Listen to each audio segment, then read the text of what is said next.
All right, y'all. I'm back with another video. It's your girl, Inspired by Z. How y'all doing today? I hope everybody had a great week. I have. It's been one long week, y'all. I've been struggling trying to get some rest. It's been too busy for me. I'm not eating today. Probably gonna do it tomorrow. I'll probably put out a video tomorrow while I'm eating for Mother's Day, and that will be my 1 year on YouTube. So I'm thinking I'm gonna do something for Mother's Day. Some kind of meal. My green beans and my fried corn, y'all, something like that. But anywho, we're gonna move it on. But before I even get started with this topic, hit that like button, y'all, comment and subscribe to my channel, y'all, for some positive vibes, some inspirational videos. That's all I put out, and some tips, good tips about whatever you need to help you out with whatever you need to do. I'm your cheerleader. But today I wanted to hit a topic. I'm not gonna keep y'all long. Y'all know my motto. We got stuff to do. You know, I'm already trying to fight this tiredness. My eyes going like this because I'm so sleepy, y'all. I'm so sleepy.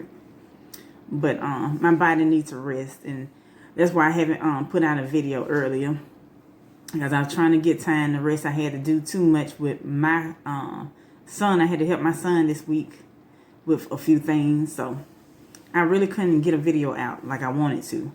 But I'm here and I'm back. I'm back and I'm back. But the topic is unrealistic expectations. And like I said, I'm not eating right now, but of course, tomorrow I'm going to try to get a video in where I am making my mukbang so we can eat together and so you can tell me what you eating with me, put it in the comment section.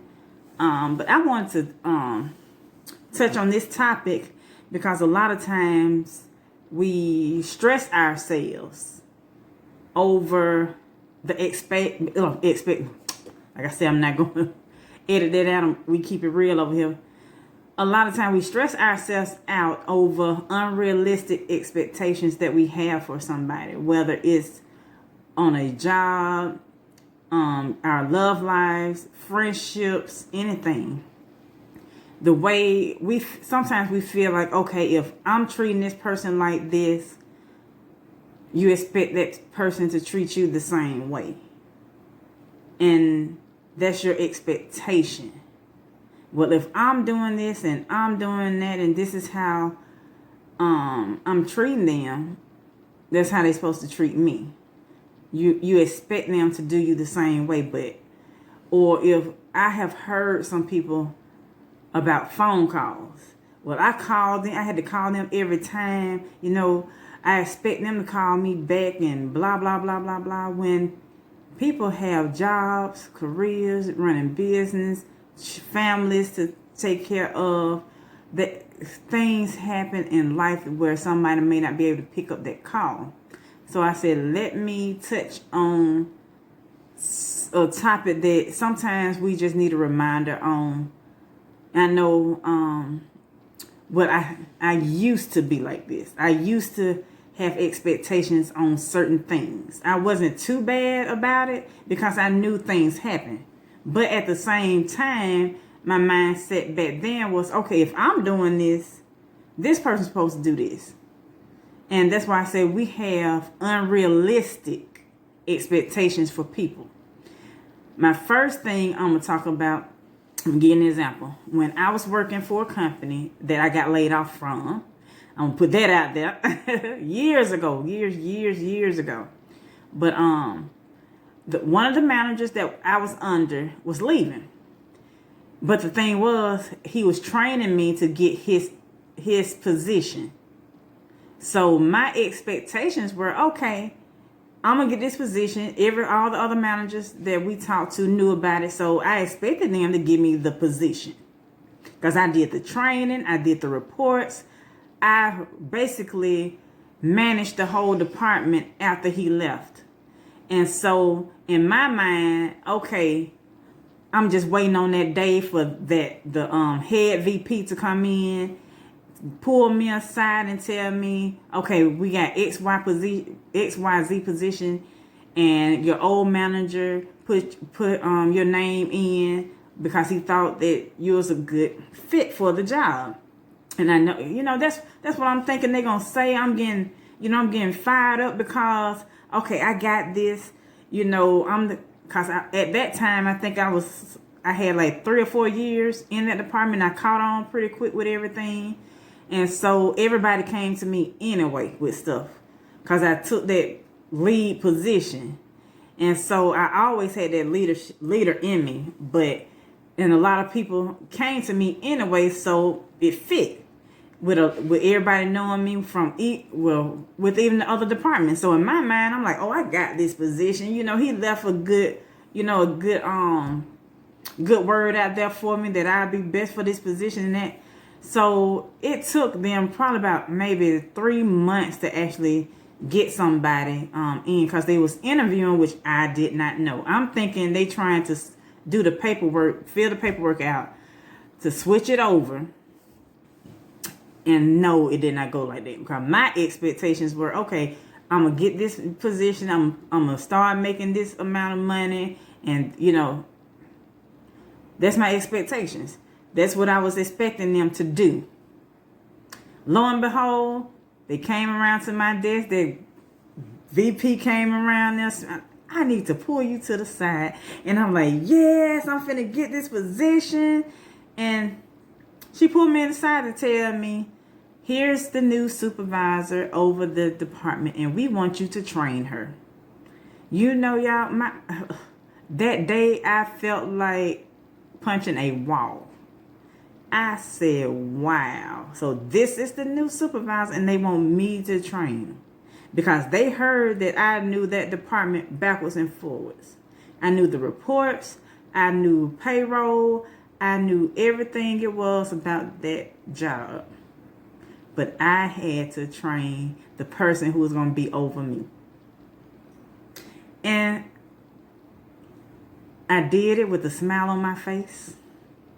And I also while I was helping her, people still came to me and they did not go to her. They did not come to her because they did not feel comfortable going to her, even though she was training under me. I had to train her.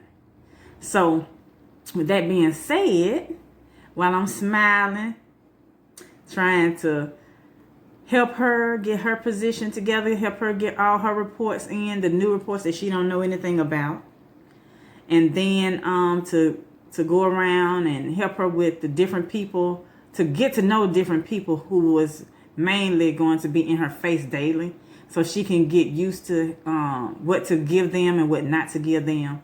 I had to do that. And while all this was happening, y'all, guess what I did? I put my 2 weeks notice in when I found another position. And I said, I can't do this. I cannot train somebody to be in a position that I'm supposed to have, because I felt so stressed out because I had to train her. We were working overtime at the time, so I was doing my job and her job and trying to hold down the department because we didn't have a supervisor at the time, which I thought my expectations were, I was the supervisor, because that's what the old manager said. He was going to put a good word in for me because he think I would be the best fit for that job. But anyway, that's why I said, let me get on that topic, because a lot of times we have unrealistic. That wasn't unrealistic because I was told, y'all, I was kind of mad about that. But anyway, but we're going to talk about the unrealistic expectations, because it can cause so much stress, unnecessary stress in our lives, especially with relationships and family, friends, especially with friends. If you have somebody that always, making sure, okay, well, I call you, you have to call me. Knowing you have a family, you have a job, career, whatever you want to call it. You have a job, a career. And then you could be taking care of your parents, anything. And you don't have time to sit and call somebody some days. because your schedule's so busy. You're already working 12 hours, and then some people might have a part-time job where you work 40 hours and then work 20 hours, and then you got to figure out how you're going to get your children to school. But somebody mad at you because you didn't pick up a phone because you told them you were going to call them back, and you never did. And somebody got a whole attitude with you because they're expecting you to call them back. You see what I'm saying? But back on the the unrealistic expectations, especially in our relationships with other people, especially with our spouses, your wife, your husband. We have certain expectations drilled in our mind even before we get to that point of boyfriend and girlfriend. This person that I'm with, you know how we do, ladies. They gonna have this. They gonna treat me like this. The list can go on and on and on. He gonna do this. He gonna do that. And especially when somebody treating you a certain way, especially when you put your whole heart into something, into somebody. And then next thing you know, you're like, okay, I'm putting my all into it, but they're only putting in, say, 60%. They putting in 40%, I'm sorry, and you putting in 60%. And you're like, wait a minute. Because in your mind, if you putting in, say in your mind, okay, I'm doing 50%, this person gonna do 50%. If I'm doing this, they gonna do this. They supposed to do this. If I'm buying dinner, they going to put the tip in. If I got to pay the bills, they gonna do something. If they're staying in the house as a housewife, she got to cook. You expecting a meal in your mind, but you got a woman that can't cook. But you're expecting her to learn because you feel like, you work all day. Your expectations is when you come home, you want a warm meal when you come home. But the woman you married, she told you before, I can't cook. That's why y'all going out to eat all the time. See, people don't think about stuff like that before they get married or before they enter a relationship. Normally somebody will tell you who they are. That's where they say the red flags will be there. Not really red, not those type red flags, but a person will tell you who they are at the beginning when you're dating them. No surprises, because a lot of times, like when I was younger, my mindset was, oh, this person will change. After we've been together such and such years, they'll change. And guess what? They don't change. Because like I said, in the back of our mind, we like, with them expectations, oh, they gonna change. I had to change that. I had to do this. They gotta do it. Now I said that type of mindset, expecting people to treat you a certain way, expecting people to do certain things because you did it. Or like I said, you cannot think that just because you're treating somebody like this, you always thoughtful, you're always kind, you always thinking of them, sending sweet gestures to them and doing little things, but you're waiting on the flip side for them to do the same thing to you. And when they don't do it, you're like, okay, what's going on? You getting upset, you getting angry, but that's not them. That's where, especially in a relationship, where we have to find our love language, our partner's love language. See what it is. Because a lot of times that's where we get messed up, and I'm just going to be brief about the love languages, but that's a part of the relationship, and that's part of the expectations. If you're a giver, your love language is giving. But you marry somebody that, let's see, that could be, well, they're not a giver, basically. Their love language is not giving. And so you're like, okay, if I'm doing this, they supposed to do this too. And it doesn't work like that all the time. Find out what your partner's love language is. That way, love them how their love language is. Take yourself out of it so you can satisfy your partner. And that right there, a lot of times, will get rid of those expectations. Because a lot of people think, well, this person didn't do this, so they don't love me the way I love them. Not necessarily. They can love you. They might not do it the way you do it, but will show you the way you do it, to show love. But they love you, but they just show it differently. Some people might, affirmations. Their love language is affirmation. You have to tell me you love me. You have to tell me I look pretty. You have to tell me that, me and you are good. You want to hear this. And then if you telling them, well, you telling your say your husband, his love language is affirmation. He telling you how gorgeous you are because that's what he wants you to do to him.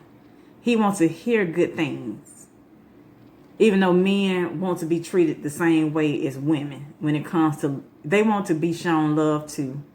They want to be felt like they're loved. They want to be felt like, okay, that they're the most sexiest man or most handsome man out there in the world. They want to feel like that too, ladies.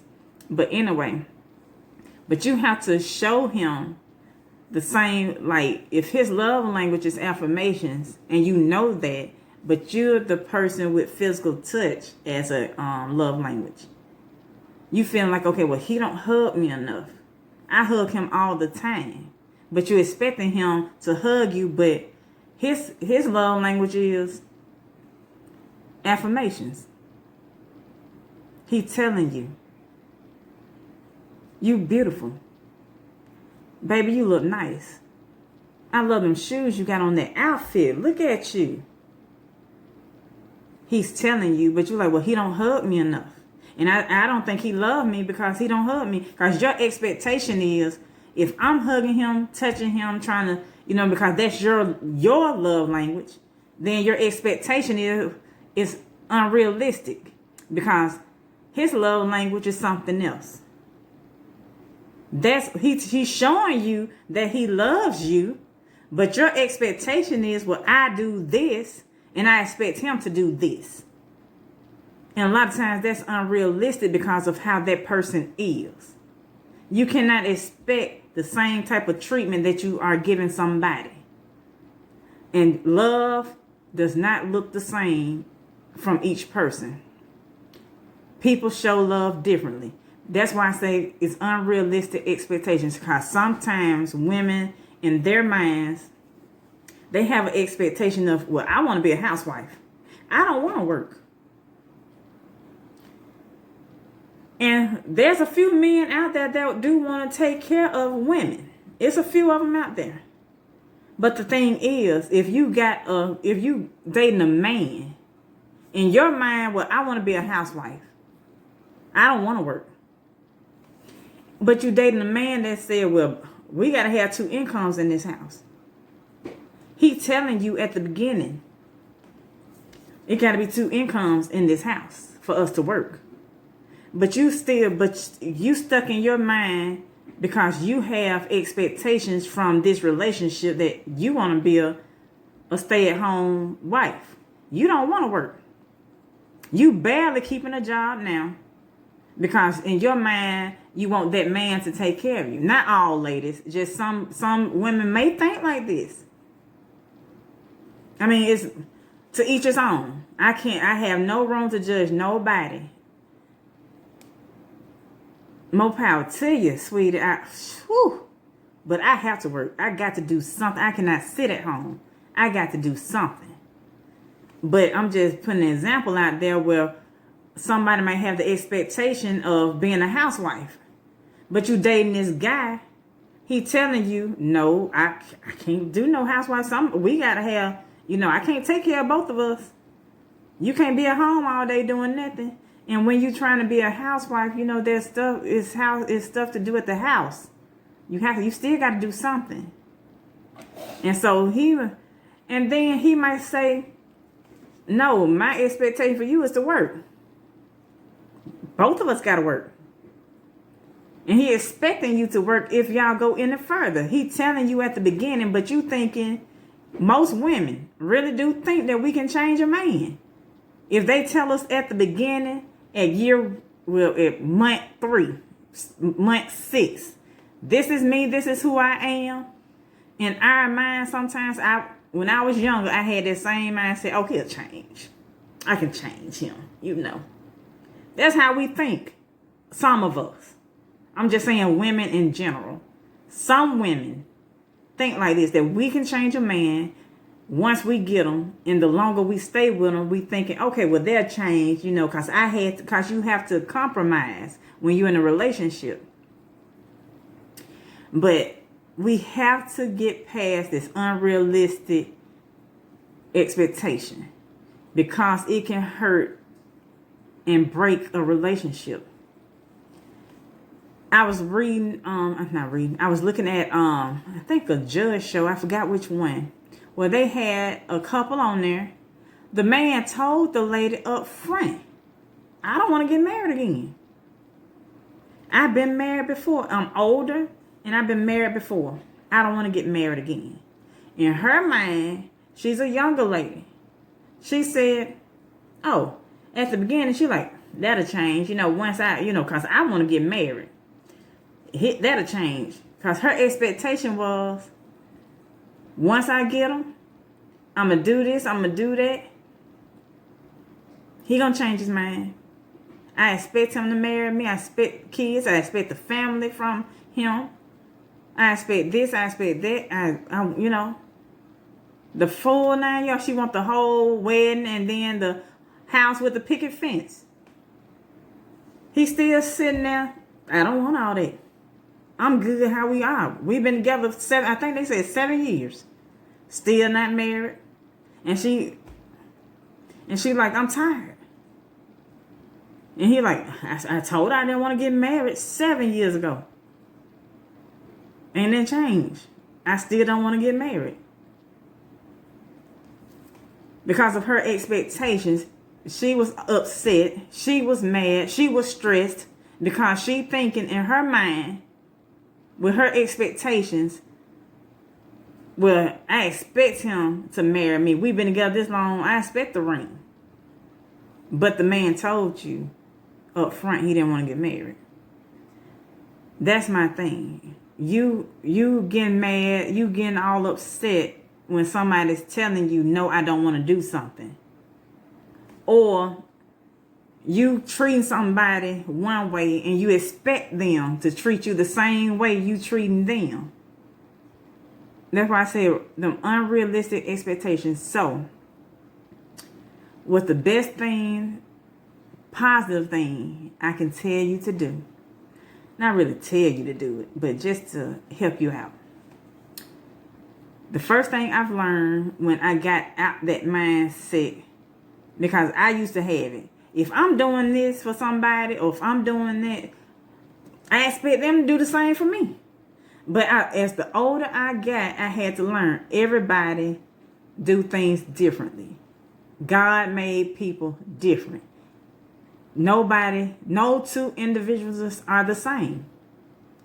Even twins got two different personalities. They can be identical twins. I have seen this, and I know this for a fact. You can have two identical twins. One gonna be more outgoing than the other. The other twin might be passive. The other one might be outgoing.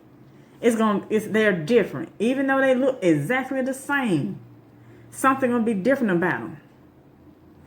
That twin, even though they got a lot of things in common, but they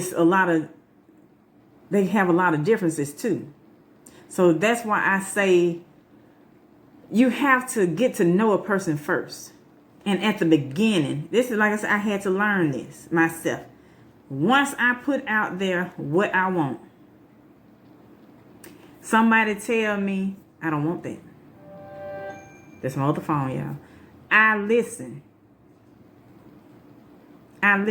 But the biggest thing I learned with dealing with anybody or even with friendships or anything with these expectations, I had to learn to love myself first. To learn me and what I want out of life. The things I see in a husband, a mate, a spouse, whatever you want to call them. Things I see that I want. Not expectations. I'm talking about, I know if I say I want kids, or if I say I want to get married, and this person say I don't want kids and I don't want to get married, all right, deuces. I mean, it was nice meeting you. It's time to go. That person is not for you. Or if you, that's why I said learn to love yourself so you'll know exactly what you want. So you won't be dependent on somebody else to fill a void. Because basically, that's what we're basically doing. Is filling a void. Having somebody come in to fill that void. Something's missing. Like I said, once I learned to love myself, once I learned to see what I will accept and what I won't accept from anybody, it helped a lot too, because I knew if somebody turn around and say, well, I want kids, and you meet somebody who don't, you won't have that mindset of, oh, I can change them. Or we'll be together 3 years, well, I have a baby bound. You won't have that mindset. Once you learn to love yourself, and once you learn to put yourself first, then you can love somebody else. That right person will come along. Don't just fall for the first train. Don't just go up to the first train and get on with your bags already packed, because that's the first train that came. That train going to Seattle, Washington, you trying to get to Florida. But that train got a big sign on it that say Seattle, Washington. Just because it was the first train to come, you didn't want to be patient and wait, because the one going to Florida is 6 trains down. But this was the first one. And a lot of times, that's what we have.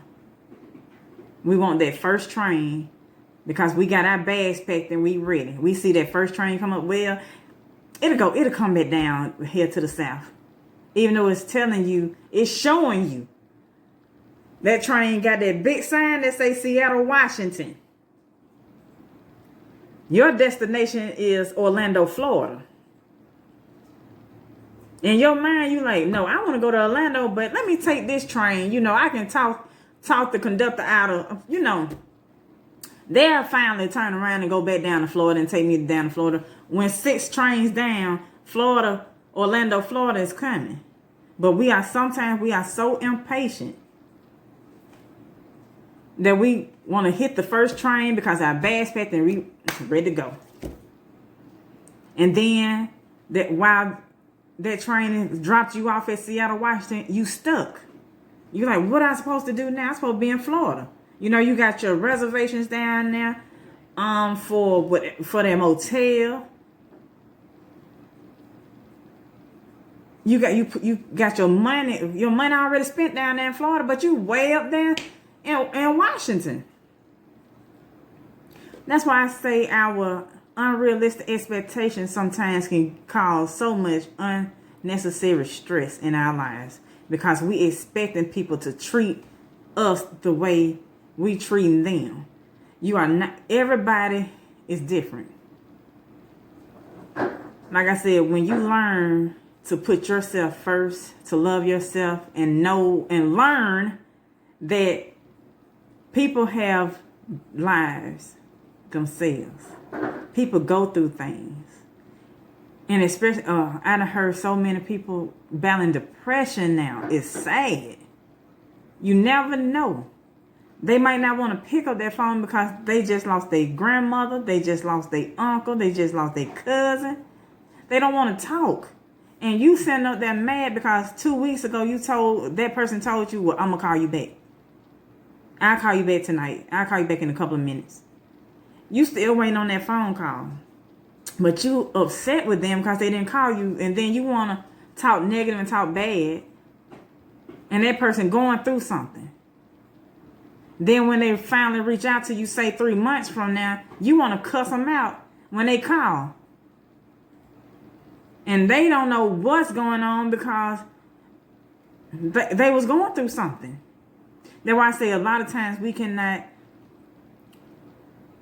expect people to treat us the same way we treat them. It's not gonna happen. It's not. For especially like I said, if you're looking for that type of person in your spouse, you're looking for, well, if I'm doing this, my spouse got to do this. That's not gonna work all the time. So, again, this is your girl inspired by Z. I hope you enjoyed this little mini message. But hopefully I will be back on my mukbangs, y'all, tomorrow for Mother's Day. And I'm wishing all the mothers out there, stepmothers, grandmothers, anybody who was a mother figure out there to a child, a happy Mother's Day. I know it's tomorrow, but I'm giving this shout out to everybody who, like I said, you don't even have to be a physical mother for somebody, but you was a figure to that child. Happy Mother's Day to you too. It takes a village nowadays to raise these children. But I hope somebody took something from this message. Like I said, I'm trying to make it brief as possible. I didn't want to get too long-winded because this subject I can get long-winded with this. And like I said, we got stuff to do, y'all. But I hope you enjoyed my video, y'all. Y'all have a wonderful and blessed day. See y'all next time. Bye.